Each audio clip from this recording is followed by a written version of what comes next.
বৃহস্পতিবার পবিত্র রাতে কেউ যদি এই দোয়াটি 100 বার পরে কোনো দিন পৃথিবীর কোনো মানুষের কাছে তার হাত পাততে হবে না। পৃথিবীর সবকিছু তার পায়ের নিচে আল্লাহ হাজির করে দিবেন। দারিদ্রতা থেকে মুক্তি দান করবেন, বিপদ আপদ থেকে মুক্তি দান করবেন, তার সম্মানকে সুউচ্চতা দান করবেন, অসুস্থতা থেকে দূরে রাখবেন। আল্লাহর অশেষ দয়া ও রহম তাকে দান করে দিবেন। সুবহানাল্লাহ। বৃহস্পতিবার রাত এটি গুরুত্বপূর্ণ রাত। এই রাত সপ্তাহে একদিন আসে।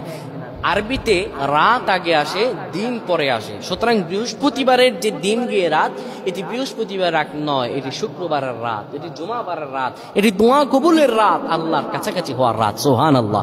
এই বৃহস্পতিবার রাত আল্লাহ তাআলা বান্দার দোয়া কবুল করেন।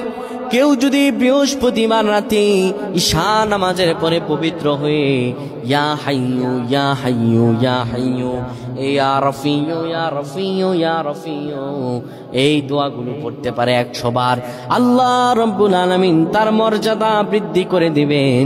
তার জীবনটাকে আমার আল্লাহ সুন্দরভাবে সাজিয়ে দিবেন।